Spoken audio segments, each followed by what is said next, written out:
Everyone, welcome back to our YouTube channel APC academy. आज के इस वीडियो में हम डिस्कस करने वाले हैं basics of cell signalling. So first, what is cell signalling? Cell signalling क्या है? तो सिंपली सेल सिग्नलिंग का मतलब है सेल कम्युनिकेशन। जब भी दो सेल्स जो हैं वो आपस में कम्युनिकेट करेंगी तो उस कम्युनिकेशन में एक सेल जो है वो सिग्नल प्रोड्यूस करेगी या फिर सिग्नल जो है वो जनरेट करेगी और जो दूसरी सेल होगी वो इस सिग्नल को जो है वो रिसीव करेगी। अब यहाँ पे बात आती है कि एक तो क्या हो गया, सिग्नल प्रोड्यूसिंग सेल है और दूसरी क्या है, सिग्नल रिसीविंग सेल रहेगी। और इस प्रोसेस को हम क्या कहेंगे, कंप्लीट प्रोसेस को सेल सिग्नलिंग कहेंगे।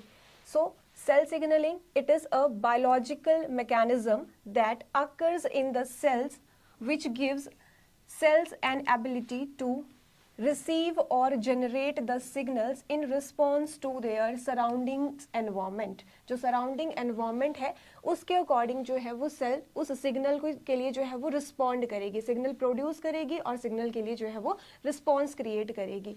अब इसमें बेसिकली हम बात करें स्टेजेस की, तो stages of cell signalling, cell signalling की स्टेजेस क्या रहेंगी यहाँ पे? तो पहला है यहाँ पे सिग्नल जनरेशन। पहला तो सिग्नल प्रोड्यूस होगा और दूसरा क्या होगा यहाँ पे, फिर वो सेल दूसरी सेल जो है वो उसे रिसीव करेगी। सेकंड, उसको रिसीव करने के बाद फर्दर जो है उस सेल में कुछ कॉन्फॉर्मेशनल चेंजेस आएंगे और उन कॉन्फॉर्मेशनल चेंजेस को हम कहेंगे सिग्नल ट्रांसडक्शन। और लास्ट अल्टीमेटली क्या होगा, फिर जो सेल है जिसने सिग्नल को रिसीव किया था यानी कि उस लिगेंड को रिसीव किया था वो जो है वो एक पर्टिकुलर रिस्पॉन्स क्रिएट करेगी, फिर वो रिस्पॉन्स क्रिएट करेगी।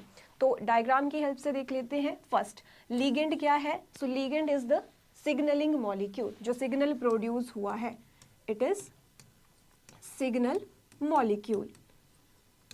और ये सिग्नल मॉलिक्यूल जो है अब दूसरी सेल है जो कि उसको रिसीव करने वाली है, उस पे जो है वो यहाँ पे रिसेप्टर दिखाए गए हैं। तो पर्टिकुलर सिग्नल के लिए पर्टिकुलर जो है वो रिसेप्टर प्रेजेंट होता है, यहाँ पे ये बाइंड करेगा। सो सिग्नल परसेप्शन, बाइंड होने के बाद इसमें जो है फिर कॉन्फॉर्मेशनल जो है वो चेंजेस आएंगे और सीरीज ऑफ इवेंट्स जो हैं वो जनरेट होंगे। सो इसे क्या कहेंगे, इंट्रासेल्यूलर सिग्नल ट्रांसडक्शन कहेंगे।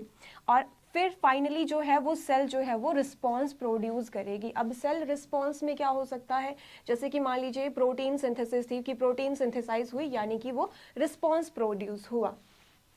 सो this is cell signalling. Second is जो लाइगेंड्स हैं या फिर कहें लिगेंड्स, सिग्नलिंग मॉलिक्यूल्स हैं। तो कौन से मॉलिक्यूल जो है वो सिग्नलिंग मॉलिक्यूल हो सकते हैं? So it can be a hormone, growth factor, cytokine, steroid, polypeptide, यानी कि हम कहें तो प्रोटीन्स हो सकती हैं, हार्मोन्स हो सकते हैं, कोई अदर केमिकल हो सकता है जो कि एक्ट करेगा एज अ सिग्नल मॉलिक्यूल या फिर एज अ लाइगेंड। अब यहाँ पे हम कैटेगरीज की डिस्कस करने वाले हैं कि जो कौन कौन सी कैटेगरीज रहेंगी लिगेंड्स की। तो दो पर्टिकुलर कैटेगरीज की हम बात करेंगे। एक तो रहेगी लाइपोफिलिक मॉलिक्यूल्स। जो लाइपोफिलिक मॉलिक्यूल्स हैं, ये जो मॉलिक्यूल्स रहेंगे तो ये डायरेक्टली डिफ्यूज होंगे सेल मेम्ब्रेन से। ये जो है वो डायरेक्टली डिफ्यूज होंगे सेल मेम्ब्रेन से। फिर इनके जो रिसेप्टर्स होंगे वो कहाँ पे प्रेजेंट होंगे, वो सेल के अंदर प्रेजेंट होंगे यानी कि इंट्रासेलुलर रिसेप्टर्स रहेंगे। सो अगर हम रिसेप्टर्स की बात करें तो दो तरह के रिसेप्टर्स जो हैं वो सेल में होंगे।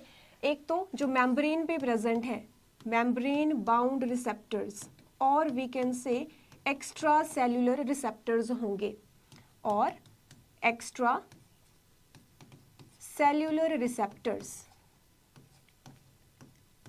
and second is intracellular receptors। जो सेल के अंदर प्रेजेंट है तो इंट्रासेल्युलर रिसेप्टर्स प्रेजेंट हैं और we can say cytoplasmic receptors.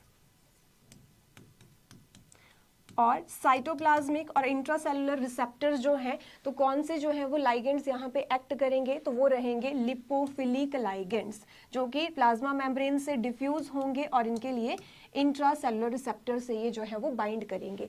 Second category है हाइड्रोफिलिक मॉलिक्यूल्स की। हाइड्रोफिलिक मॉलिक्यूल्स यानी कि वाटर लविंग मॉलिक्यूल्स हैं जो कि डायरेक्टली प्लाज्मा मेम्ब्रेन से जो है वो डिफ्यूज नहीं हो सकते हैं, यहाँ से ये पास नहीं होंगे।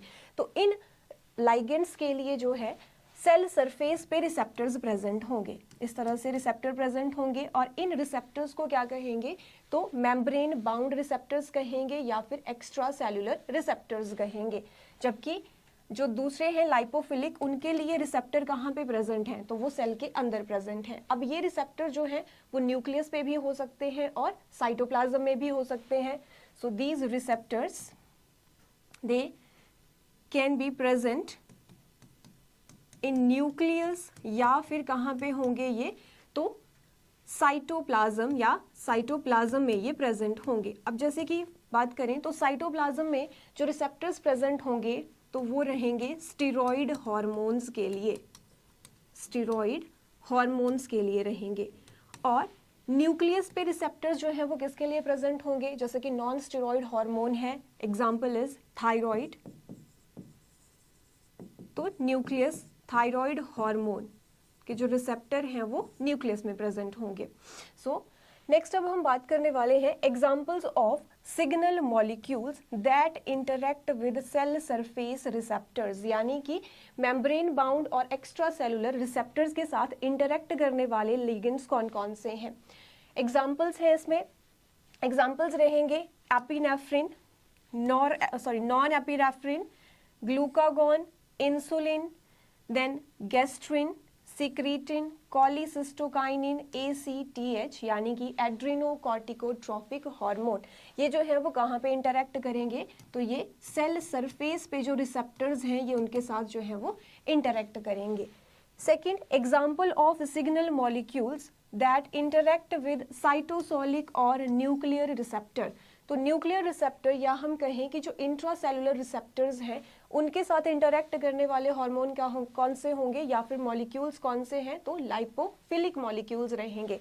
For example steroid hormones, example is progesterone, estradiol, testosterone, cortisol, corticosterone, aldosterone etcetera.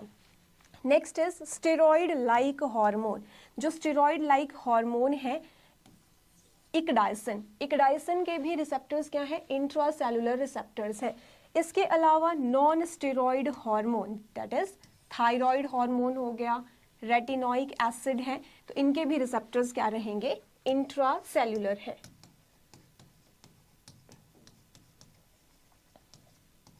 Intracellular receptors.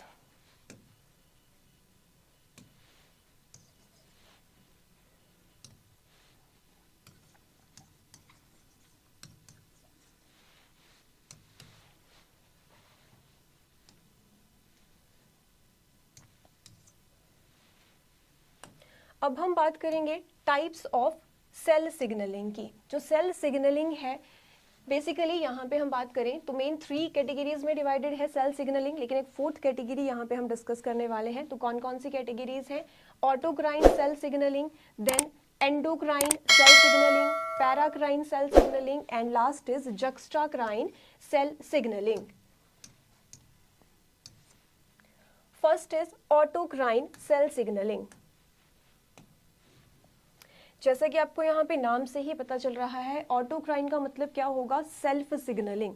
इस केस में दिस इज सेल्फ सिग्नलिंग। इस केस में जो है, जो सेल होगी वही जो है वो लाइगेंड प्रोड्यूस करेगी और उसी सेम सेल पे जो है उसके रिसेप्टर्स भी प्रेजेंट होंगे, इसलिए क्या कहा इसको, सेल्फ सिग्नलिंग या फिर कहेंगे ऑटोक्राइन सिग्नलिंग। और जो लाइगेंड्स होंगे तो लाइगेंड्स को कहेंगे autocrine factors. Ligands these are called autocrine factors और ऑटोक्राइन एजेंट्स इन्हें कहेंगे। Let's say this is cell और ये सेल क्या कर रही है, ये सिग्नलिंग मॉलिक्यूल प्रोड्यूस कर रही है और सेम सेल पे जो है इसके रिसेप्टर्स भी प्रेजेंट होंगे, स्पेसिफिक रिसेप्टर्स रहते हैं स्पेसिफिक लाइगेंड के लिए और यहाँ पे ये बाइंड करेगा और इस तरह की सिग्नलिंग को हम कहेंगे ऑटोक्राइन सिग्नलिंग। और इसमें कॉन्फर्मेशनल चेंजेस होंगे, मींस कॉन्फर्मेशनल चेंजेस कब होते हैं, जब लाइगेंड और जो रिसेप्टर है वो बाइंड करेगा, बाइंड करने पे वो एक्टिवेट हो जाएगा और फर्दर जो उसमें चेंजेस होंगे उनको इनिशिएट करेगा पर्टिकुलर रिस्पॉन्स प्रोड्यूस करने के लिए। So this type of in this signaling molecules produce an effect on the same cell that produces it. Second, signalling molecules को क्या कहा, तो ऑटोक्राइन एजेंट्स या ऑटोक्राइन फैक्टर्स हम इन्हें कहेंगे। एग्जाम्पल क्या है ऑटोक्राइन सिग्नलिंग के, तो इसके under cytokines, immune cells like T lymphocytes है। Then next is growth factors.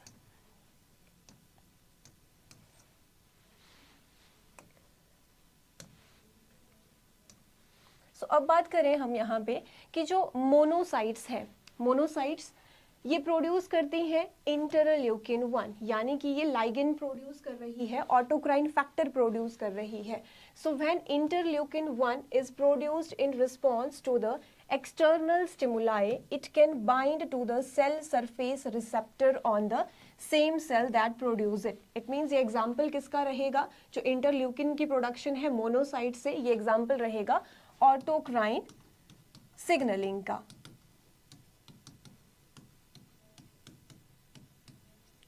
Second example activated T lymphocytes. जो टी लिम्फोसाइट्स हैं जब भी ये रिस्पॉन्ड प्रोड्यूस करेंगी एंटीजेनिक स्टिमुलेशन पे, तो क्या करेंगी, ये ग्रोथ फैक्टर प्रोड्यूस करेंगी। ठीक है, ये ग्रोथ फैक्टर प्रोड्यूस करेंगी और ये ग्रोथ फैक्टर जो है it derives their own proliferation, और टी सेल्स लिम्फोसाइट्स का नंबर जो है वो इंक्रीज करेगा। ठीक है, it derives their own proliferation and thereby increasing the number of responsive T lymphocytes. Next जो है example cancerous cell. Cancerous cell यानी कि ट्यूमर फॉर्मेशन में भी जो है वो इसी तरह की सिग्नलिंग पाथवे देखा गया है, यानी कि ऑटोक्राइन सिग्नलिंग होगा।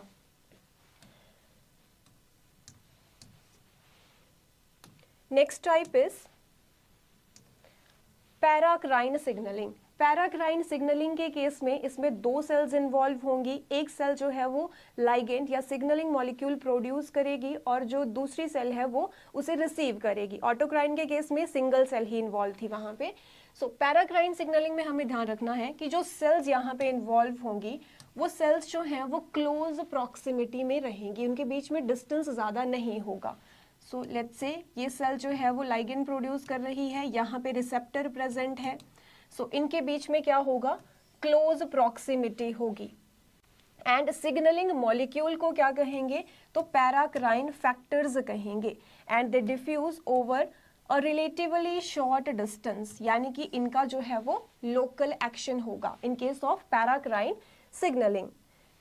cells that produce paracrine factor secretes them into the intermediate extracellular environment. extracellular environment में रिलीज करेगा और जो रिसीविंग सेल है जिस पे रिसेप्टर प्रेजेंट है वो इसे रिसीव कर लेगी।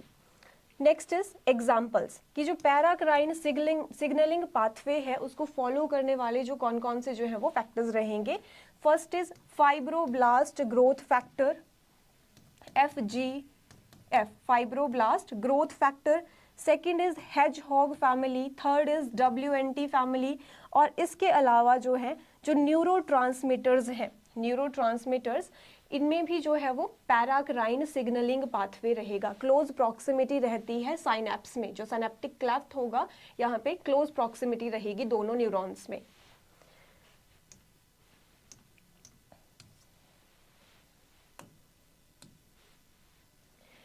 Next type is endocrine signalling. Endocrine signalling में नाम से ही पता चल रहा है कि इसमें जो लाइगेंड होगा वो क्या होगा, यहाँ पे हार्मोन रहेगा और उसे कहेंगे एंडोक्राइन फैक्टर। अब देखिए जब हार्मोन प्रोड्यूस होते हैं, एंडोक्राइन ग्लैंड्स हार्मोन प्रोड्यूस करेंगी तो इनमें जो ट्रांसमिशन का मीडियम रहेगा वो क्या होगा, ब्लड। ये ब्लड के थ्रू जो है वो ट्रांसमिट होगा, जो रिसीविंग सेल है वहां तक जाएगा। इट मीन्स यहाँ पे लॉन्ग डिस्टेंस कवर होगा, जबकि पैराक्राइन सिग्नलिंग के केस में क्या था कि उसमें सेल्स के बीच में जो है वो क्लोज प्रॉक्सिमिटी थी। So endocrine signalling, it is the signalling molecules act on the target cell distantly located from the site of the synthesis. और यहाँ पे मीडियम क्या रहेगा, तो ब्लड के थ्रू जो है ये ट्रांसमिट होगा। And it is long range signalling, it is long range signalling and transported by blood stream. Examples कौन कौन से रहेंगे इसमें, सो डिफरेंट हार्मोन्स यहाँ पे आ जाएंगे एग्जाम्पल, जो कि एंडोक्राइन पाथवे जो है वो शो करेंगे। For example testosterone hormone, progesterone, gonadotropin hormone, insulin, etc.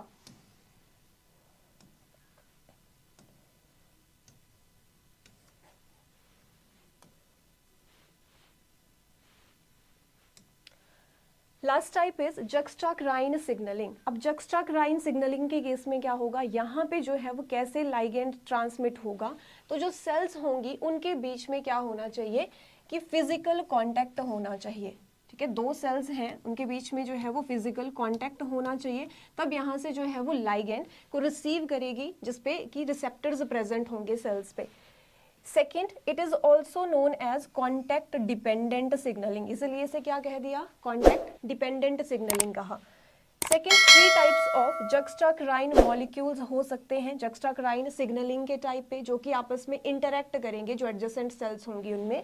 पहला फर्स्ट है द मेम्ब्रेन लाइगेंड, यानी कि उन पे प्रोटीन हो सकती है, 2 सेल्स हैं और यहाँ पे प्रोटीन प्रेजेंट है, एक सेल पे दूसरी सेल पे प्रोटीन है, ये आपस में जो है वो इंटरैक्ट करेंगे, बट यहाँ पे क्या रहेगा, ये एक दूसरे के फिजिकल कांटेक्ट में रहेंगे। Just a minute,